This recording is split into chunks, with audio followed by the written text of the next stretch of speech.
Hello there, kia ora. One of my favourite comment types that I've been getting on fabricated consent is what I like to call grift me harder disinformation daddy.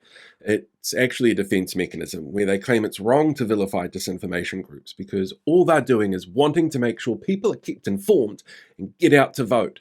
It's democracy in action, which they say without a trace of irony.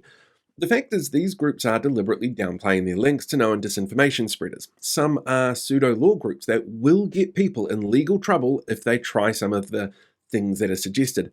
Others are known to spread harmful information on things like health, education, well-being, and democracy, with streaks of racism and some visceral hatred for individuals and groups. And this kind of response is actually a really common strategy from individuals within these groups when they get called out because it helps them maintain credibility, reduce public backlash, and it reframes their narrative as morally justified.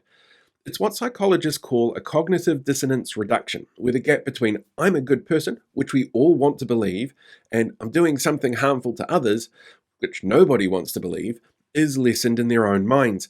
And hiding organizations and individuals' links to disinformation spreaders is harmful for democracy because it means voters can't be fully informed when making a choice.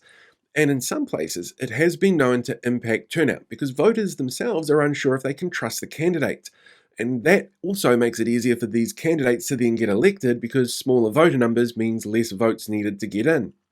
Sometimes this technique is used to help them justify to themselves that working within an organization known to spread disinformation, some of it genuinely harmful to people, and then selectively targeting pain points without context to work voters up enough to connect those issues with the solutions they present, isn't misleading.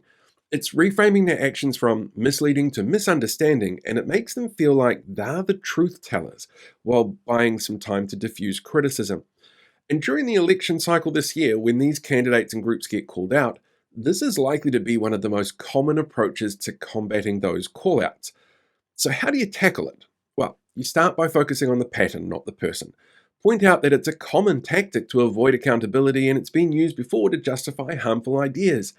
This puts a little space between the individual and the pattern itself, which makes it easier for those doing it to acknowledge it without taking direct responsibility. Try what's known as a truth sandwich statement. Start off with the truth, clearly state what it is, describe the false claim without emotion, then reaffirm the truth with something to back it up if possible. Avoid engaging with trolls, and remember that these people do have a habit of being aggressive when they're faced with pushback. But you're never going to actually convince them directly. The audience is others who are watching. Calling it out, it's best to do it in a calm, principled, and audience-focused way. Remember, you're planting the seeds of doubt in a misleading narrative. You're not fighting fire with fire here.